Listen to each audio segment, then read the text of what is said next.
Buen día, el día de hoy vamos a presentar el proyecto final correspondiente a la materia Big Data Analytics de la Maestría en Ciencias de la Información y las Comunicaciones de la Universidad Distrital. La materia está a cargo del profesor Jorge Mario Calvo. Los integrantes del grupo son Julián Escobar, Milton Calderón y quien les habla, Jonathan Cuspoca. El proyecto tiene que ver con los lanzamientos de baloncesto en la NBA. Básicamente nuestro dominio del proyecto son los lanzamientos. Nosotros descargamos un dataset de Kaggle en la cual se encontraba información sobre lanzamientos de la NBA, los jugadores que realizaban los lanzamientos, si el equipo estaba local o visitante, el tiempo en el que se hizo el lanzamiento.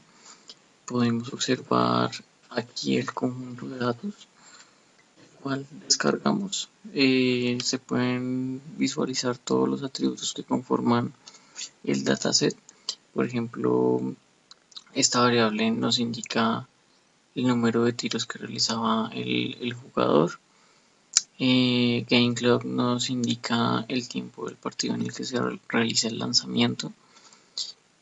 El atributo dribles o regates nos indica el número de dribles o de amagues que realiza el jugador antes de realizar un lanzamiento. También podemos ver la distancia del tiro, a la cual el jugador se encontraba antes de realizar el lanzamiento, y nuestro atributo de interés, nuestra clase en sí, es Shot Result, el cual nos permite identificar si un tiro fue realizado con éxito o si por el contrario fue fallado. Básicamente este es nuestro dominio del proyecto y podemos ver nuestro objetivo de análisis. Determinar en 2 meses cuáles deben ser los movimientos o las acciones que debe hacer un jugador de baloncesto de la NBA en un partido para aumentar su efectividad de lanzamientos encestados en un 10%.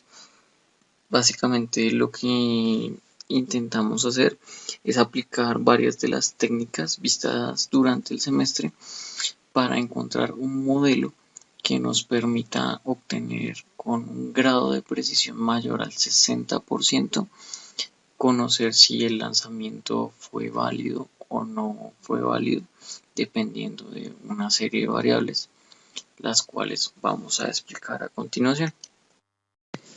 A través de la herramienta Jupyter Notebook podemos crear un notebook en lenguaje R para poder trabajar con nuestro dataset y poder aplicar todos los algoritmos y las técnicas aprendidas durante el semestre.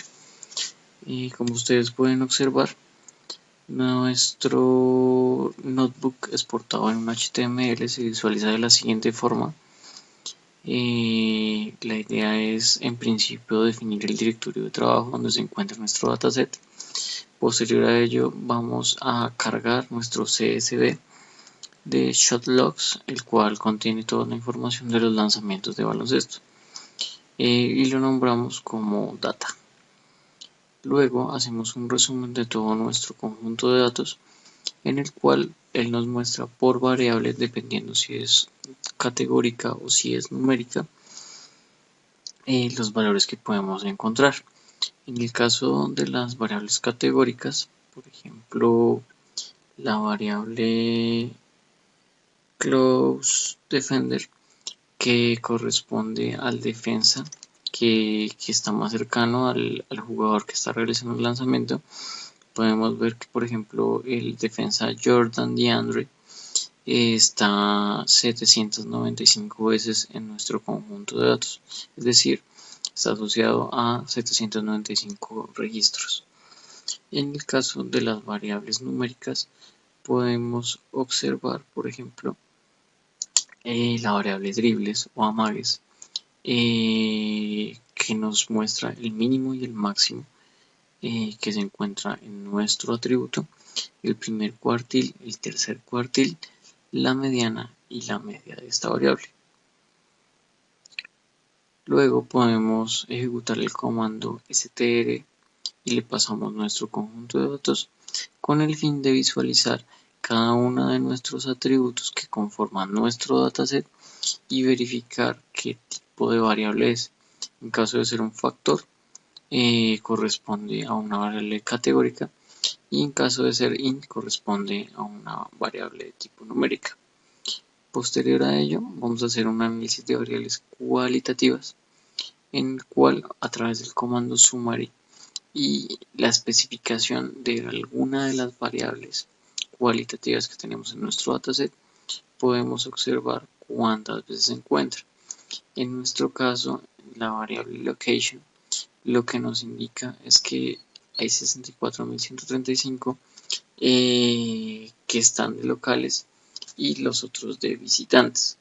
También podemos hacer lo mismo con la variable GameClub, la cual nos indica qué registros se encuentran en un tiempo determinado. Luego hacemos un summary de nuestra variable de interés, la cual es shotResult. Esta nos indica cuántos lanzamientos fueron exitosos y cuántos fueron errados. En este caso, hechos fueron 57.905 y fallados 70.164. Para continuar, vamos a realizar un análisis de variables cuantitativas. Entonces, a través del mismo comando summary, vamos a pasarle las variables de nuestro conjunto de datos que corresponden a variables numéricas. En este caso vamos a pasarle shotNumber, la cual nos indica el número del tiro que está realizando el jugador. Podemos ver que nos muestra el mínimo, el primer cuartil, la media, la mediana, el tercer cuartil y el máximo. Posterior a ello vamos a realizar un análisis gráfico a través de una serie de histogramas sobre nuestras variables.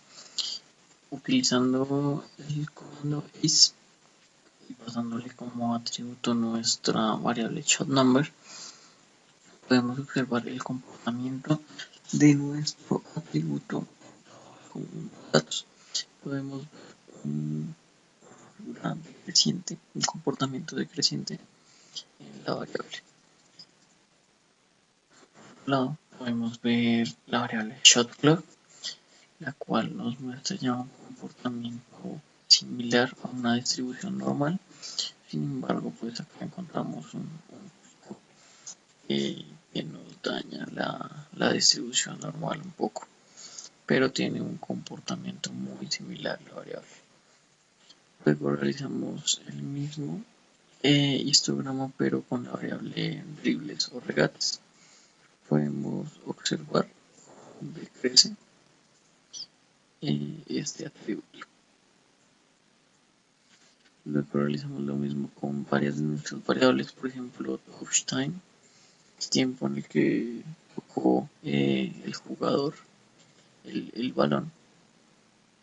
Luego verificamos la distancia en la cual se realizan los tiros por parte de los jugadores de baloncesto. Luego realizamos un histograma de la distancia del defensa más cercano al jugador. También podemos ver un comportamiento decreciente. Y luego, a través de la librería ggplot2, podemos realizar una serie de diagramas de dispersión, los cuales nos pueden indicar un comportamiento dependiendo de las variables que le pasemos. En este caso, vamos a pasar en el eje X el ID del jugador y en el eje Y la distancia de los tiros. Podemos ver que los jugadores se distribuyen en tres grupos y la distancia en la que se realizan los tiros pues va disminuyendo a mayor distancia, teniendo mucho sentido dado que el baloncesto pues se realizan lanzamientos en mayor medida cuando se está a una distancia más cercana. Realizamos lo mismo con las variables shotResult y dribles, con el fin de identificar si al aumentar el número de dribles, también aumenta la posibilidad de que el tiro falle o el tiro sea convertido. Podemos ver que tanto para convertir como no convertir el lanzamiento se ve un comportamiento en cuanto al número de dribles muy similar. Luego realizamos uno con la variable shotResult en nuestro eje X y la variable Y como la distancia del defensa más cercano. Podemos observar que a mayor distancia el número de tiros fallados se ve disminuido y a mayor distancia el número de tiros convertidos al parecer tiene un comportamiento aprobado, un comportamiento bueno. Si realizamos lo mismo con la variable distancia del tiro, podemos observar que a mayor distancia el número de tiros fallados aumenta y el número de tiros realizados disminuye. Luego pasamos el tipo de punto y la distancia del defensa más cercano. Esto con el fin de identificar si el defensa interviene o no a la hora de realizar un tiro de 2 puntos o un tiro de 3 puntos. Podemos ver que a menor distancia, obviamente pues el tiro de 3 puntos no se va a ver tanto y a menor distancia del defensa, a mayor distancia del defensa, pues el número de puntos de 2 va a ser mucho mejor.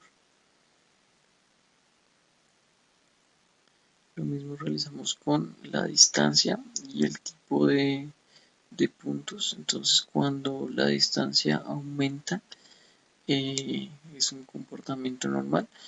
El número de tiros de 3 puntos aumenta considerablemente y pues el de 2 puntos no, porque pues ya pasan a ser puntos de 3 cuando la distancia es muy grande.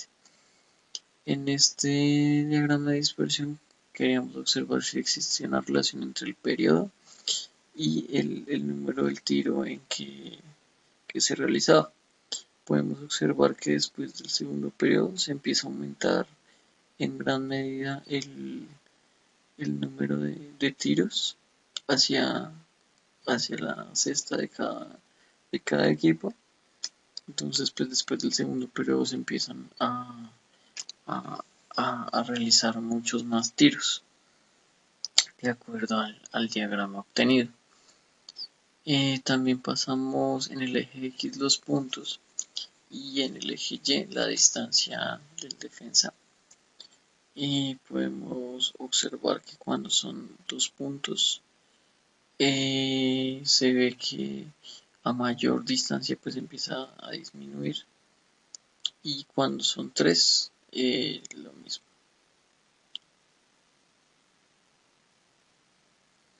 Luego quisimos realizar un análisis con la variable puntos y la variable dribles con el fin de identificar si se realizaban más dribles cuando se convertían o no se convertían cestas de 2, 3 o no se convertían cestas. Pudimos observar que a mayor número de dribles se ve un comportamiento similar entre no convertir 0 puntos en este caso o convertir 2 puntos. Sin embargo, pues la gráfica no nos dice mucho.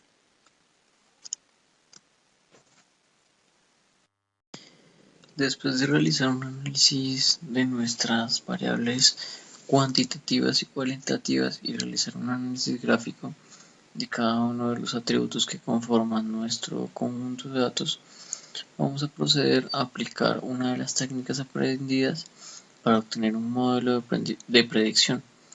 En este caso vamos a convertir en principio todas las variables cualitativas en cuantitativas.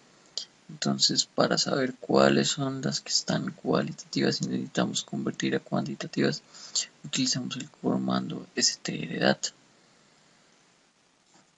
Básicamente, a través de el as.integer, pasándole la variable, podemos convertir todas nuestras variables a numéricas, que es en principio lo que necesitamos para este modelo. Al realizar cada uno de estos parseos, vamos a observar que se obtiene un conjunto de datos con todas las variables numéricas o enteras. Después de realizar esto, se analiza la matriz de correlación de los datos. Para esto se pasaron todas las variables a numéricas, para que la matriz de correlación relacione todas las variables. A través del comando core y pasándole nuestro dataset, podemos observar la matriz de correlación de nuestros datos. Podemos ver que hay algunas correlaciones que son negativas, otras que son positivas. Nuestra variable de interés que se encuentra acá, shotresult, tiene las siguientes correlaciones y podemos inferir, por ejemplo, que shotresult tiene correlación con las variables FGM y PTS de forma negativa, es decir, a medida que aumenta una, disminuye la otra. Se calcula el modelo de regresión lineal, que es el primero que vamos a aplicar, a través del siguiente comando, regression, y le pasamos las variables que consideramos a través de la matriz de correlación, que nos pueden ayudar a predecir mejor el modelo. Luego realizamos un resumen del modelo obtenido y podemos observar que la variable data location no es relevante a la hora de determinar si un tiro falla o no. Por lo tanto, tomamos la decisión de sacarla de nuestro conjunto de datos y realizar nuevamente la regresión. Entonces, en este caso, sacamos la variable, ya no la ponemos acá en las variables parametrizadas para convertir nuestro modelo de regresión lineal, y de igual forma volvemos a hacer un summary con las variables obtenidas. Básicamente eso es lo que realizamos durante la regresión lineal. Luego cargamos la librería SEA-Tools, dividimos nuestro dato en entrenamiento y prueba. Entrenamiento vamos a dividirlo en un 70% y prueba en un 30%. Calculamos la regresión lineal utilizando nuestro dato de entrenamiento y realizamos la predicción de nuestro campo clase o nuestro campo de interés, que es shotresult, en la data de entrenamiento. Como resultado, vamos a analizar la matriz de confusión que se obtuvo al realizar este proceso con la regresión lineal.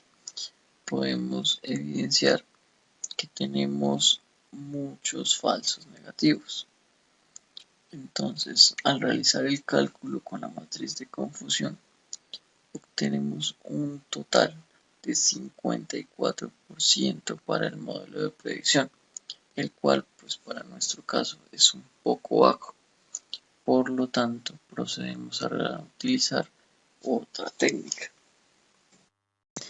Para continuar, después de obtener un 54% en el modelo de regresión lineal, procedemos a calcular un nuevo modelo utilizando la regresión logística. Para ello volvemos a cargar nuestro conjunto de datos, es decir, nuestro CSV. Dividimos nuestro conjunto en entrenamiento y prueba, de igual forma como lo habíamos realizado con la regresión lineal, y utilizamos la función glm para el cálculo de la regresión logística.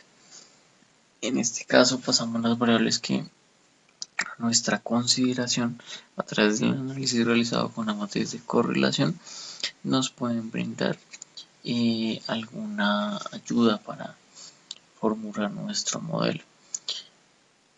Verificamos que nuestros campos sean influyentes dentro del modelo, realizando un summary de la regresión logística obtenida, y utilizamos el modelo de predicción en la data de entrenamiento. Luego sacamos la matriz de confusión y obtenemos un 59%, aproximadamente un 60%, que es más aceptable que nuestro modelo de regresión lineal, pero sin embargo pues continuamos buscando un modelo que se ajuste en mayor medida a lo que queremos predecir. Básicamente ese es el proceso en cuanto a la regresión lineal y la regresión logística. Luego lo que hacemos es cargar la librería rpart para usar los árboles de decisión y también cargamos la librería rpart.plot. Creamos un nuevo conjunto de datos, una nueva variable para almacenar un nuevo conjunto de datos y la llamamos datat. En ella vamos a almacenar el árbol de decisión, o vamos a utilizarla para armar nuestro árbol de decisión con las variables que tenemos a nuestra disposición en el conjunto de datos. Básicamente elegimos un subconjunto con las variables que parametrizamos en este comando. Luego convertimos GameCloud como un integer. Cargamos la librería SeaTools, definimos una semilla de 144 y realizamos la división de nuestro conjunto de datos en entrenamiento y en prueba a través del comando rpar y las variables que necesitamos o que creemos que nos agregan valor a nuestro modelo. Procedemos a convertir o a formular el árbol de decisión correspondiente a nuestro modelo. Para visualizarlo a través del comando prp y le pasamos nuestro árbol de decisión, podemos observar el árbol que se ha construido a partir de las variables que tenemos en nuestro conjunto de datos. Podemos observar que las variables más influyentes son la distancia del tiro, el defensa más cercano, el tiempo que mantuvo el balón la persona, el jugador, perdón, y este tipo de cosas, el tiempo en el que se realizó el lanzamiento. Dicho esto, procedemos a formular nuestra matriz de confusión con el fin de identificar el grado de precisión de nuestro modelo.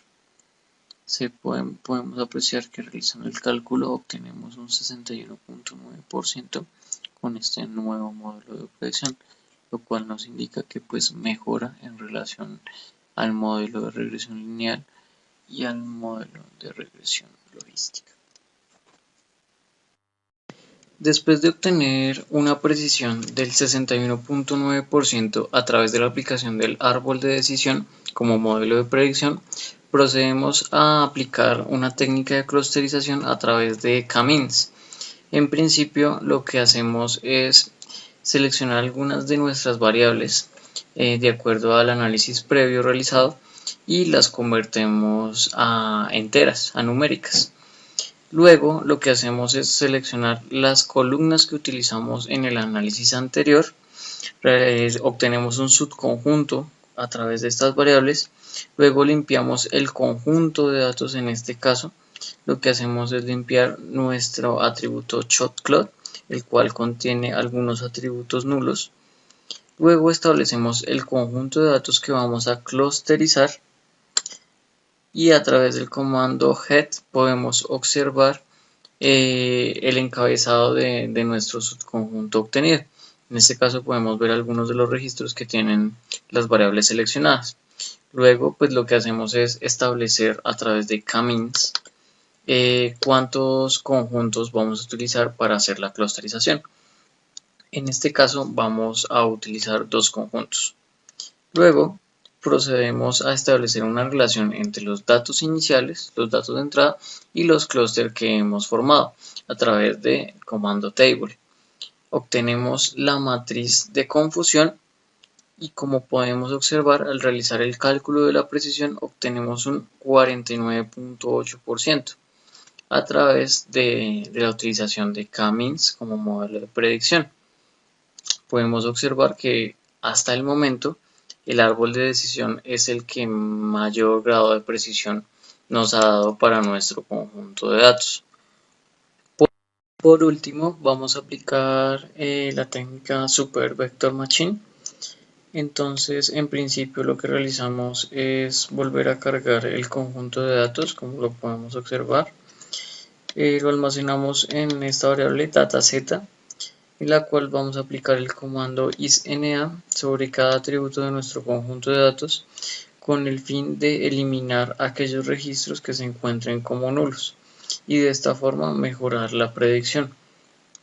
Luego convertimos nuestras variables categóricas en numéricas, cargamos la librería CA-Tools, luego definimos una semilla con el valor de 144 y posteriormente realizamos la partición de los datos.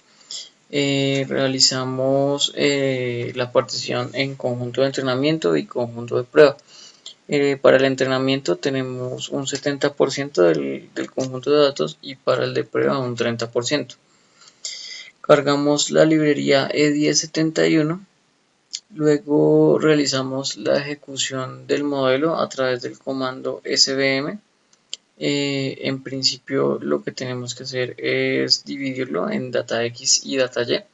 Data X va a tener un subconjunto a través del conjunto de prueba y de la variable showResult. Y a través de estos dos subconjuntos realizamos la evaluación de los datos como lo vemos con el conjunto de prueba. Realizamos la predicción de nuestro modelo a través del SVM model y nuestro subconjunto seleccionado el de prueba, y luego hallamos la matriz de confusión. En este caso, nuestra matriz de confusión nos da un grado de precisión del 100%, lo cual constituye el mejor modelo que se ajusta a nuestro conjunto de datos y pues a nuestro contexto de lanzamientos de baloncesto. Sin embargo, pues a pesar de que tenemos un grado de precisión del 100%, el modelo realmente no nos dice fácilmente cuáles son los valores de las variables para encestar el tiro, es decir, cuáles de las variables realmente intervienen para realizar la predicción si un lanzamiento se va a encestar o no se va a encestar. Dicho esto, seleccionamos nosotros como conclusión que el árbol de decisión nos da un 61.9% de precisión en el modelo y nos dice claramente cuáles son las variables que están participando para que el lanzamiento sea acertado. Entonces, realmente el modelo con árboles de decisión nos indica o le indica a un jugador qué movimientos debe hacer para poder realizar un tiro con éxito. Entonces, a pesar de que el árbol de decisión tiene una menor precisión que Super Vector Machine, es más útil para los entrenadores y jugadores a la hora de tomar decisiones. Otra conclusión a la que llegamos es que para agregar valor al negocio se recomienda hacer prácticas en lo que se tiene menor número de efectividad, con el fin de mejorar cada una de las precisiones en las diferentes técnicas aplicadas. Este fue nuestro proyecto, esperamos haya sido de su agrado. Muchas gracias.